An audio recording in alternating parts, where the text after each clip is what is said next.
Hi guys, welcome back to my channel, Monatology. Dito po sa New York. So, our topic for today is about Kiko Barzaga. Ano po? Yung representative po ng Dasmariñas, Cavite. So, his full name is Francisco Kiko Austria Barzaga. So, he's only 27 years old and taga Dasmariñas, Cavite, Philippines. So, I will live in freedom of speech, ano po. And I find Kiko Verzaga very outspoken and fearless, and is actually very courageous for expressing himself against corruption under Bongbong Marcos leadership.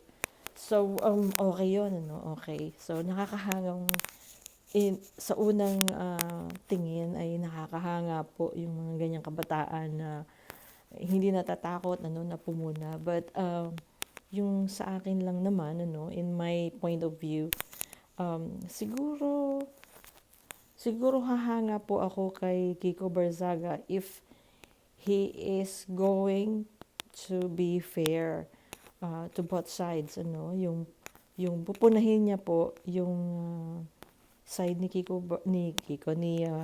BBM and side ni Duterte, yung wala siyang kinikilingan and fair to both side. Kasi pare-pareho lang naman po na mayroong mga anomalya doon sa previous administration and to the current administration. So, doesn't make sense that Kiko Barzaga is keep on barking against BBM, no, na sinasabi niya na uh, na na masyadong corrupt si BBM, ganyan ganyan. So if you notice na people that Kiko Barzaga is not questioning the Duterte administration and even Sara Duterte, doon po sa kanyang mga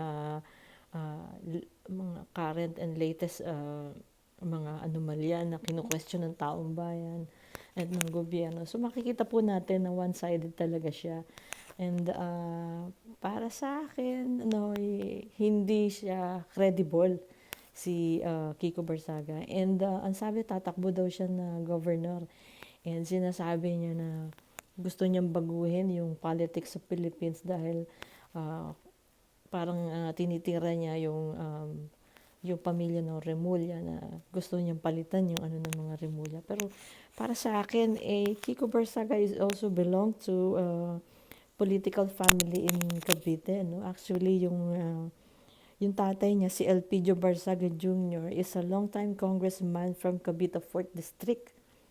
And yung nanay niya, si Jenny Austria Barzaga, also serves as mayor of Dasmariñas. Actually, ito yata yung current mayor, ano? So, he is also belong to this political family na ayaw natin na sana na mangyari, no? Pero muka doon sa survey ko, tinitingnan ko doon sa isang Facebook post ng about him, ang daming may gusto sa kanya, surprisingly, no? So, hindi naman ako nagtataka kasi nga si Duterte ay napakalakas din sa Cavite dahil nga yung unang unitives, kinampanya sila ni Boying Remulla. So, talagang bumabaha dyan yung mga bumabaha ang pera dyan at saka mga fake news, sa Cavite. Kaya hindi, wag po kayo magtaka kung bakit maraming maka Duterte sa Cavite. And may mga promises dyan ng mga pabahay and mga ayuda na noon na talagang bumaha ang lagayan po sa Cavite those times when Leni Robredo ran for president. And ngayon, sila ngayon yung nag-aaway, po. So, yung isang kapatid po ni Barzaga, no, ni Kiko Barzaga is also politically active, yun po. Isa po siyang vice mayor sa Dasmariñas, Cavite. So, obviously, Kiko Barzaga is a Nepo baby. And he actually acknowledged it that he is a Nepo baby. So, kayo na po ang mag-summon kung ano po ang magagawa ng isang nepo baby, ano po. So, makikita nyo naman yung attitude niya, no? When, during his interview, when he was interviewed na, what did you do last night? Why are you late in the hearing? And he responded like, well, I played a video game the whole night and I was so like, he's sleepless the whole night dahil sa paglalaro ng video game. It's very immature, It's not even a joke. And I was trying to analyze this interview and I was trying to figure out if it's sarcasm or he's joking. But definitely he's not joking and it's not sarcasm. It's just being honest that naglaro siya ng video. He's admitting it that he was late because he is sleepless playing video games the whole night. So it's very immature. So it's common thing among nepo babies, sarap buhay. So yun po. So paano, ang tanong kasi dyan, bakit kayo mag-uupo ng isang nepo baby na gaya ni Kiko Barzaga na hindi naramdaman yung paghihirap ninyo, no? Yung bilang isang manggagawang, ordinaryong manggagawa, bakit mo iboboto yung isang politiko na walang muwang sa paano mabuhay ang isang mahirap, paano mabuhay isang ordinaryong manggagawa, isang ordinaryong mamamayan. So, hindi po nila nararamdaman niya, kaya wag po kayong umasa na magmamalasakit yan sa inyo kasi they never been in your shoes. Tandaan niyo po, ang isang leader na hindi nakaranas ng paghihirap bilang isang ordinaryong mamamayan o isang mahirap na nagsisikap araw-araw na paano kikita ng kakainin mo para sa pamilya mo, paano kitain yung basic needs mo for everyday. Yan po ay mahirap makarelate and hindi basta makakaramdam ng nararamdaman ng mamamayan. And ano pa nga asahan yung tulong sa mga ganyan po, di ba? Like BBM, si Bongbong Marcos, nepo baby din si Bongbong Marcos.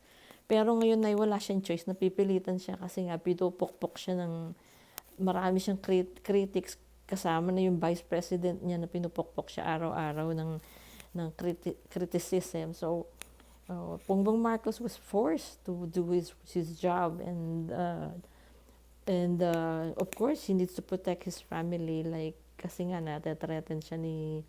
tinetret siya ni Sara Duterte. So yun po ang masasabi ko na nepo baby pero napipilitan na kumilos dahil sa dami ng kritisismo sa kanya, and siguro gusto rin niyang bumawi.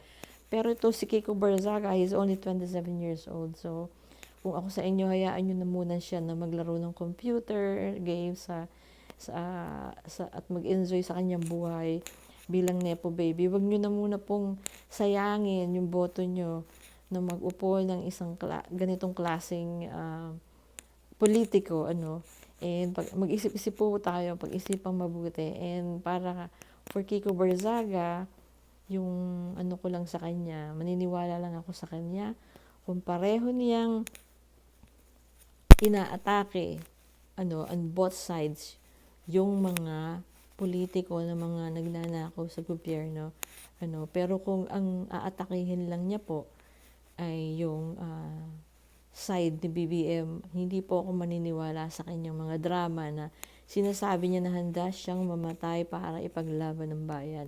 So, it's kiyame-kiyame lang po yun. And huwag po tayo masyadong pabola sa mga ganitong drama na po. Okay, thank you so much. And please don't forget to like, subscribe, and hit the notification bell para lagi po kayong updated sa Monotology. By the way, gusto ko pong i-promote yung aking book. My second book is Fragmentos, Echo Across Time, written by Monica Lunot Coker, available in Amazon in paperback. Meron pong hardcover and meron po electronic. So, thank you so much and have a good day. See you in my next video.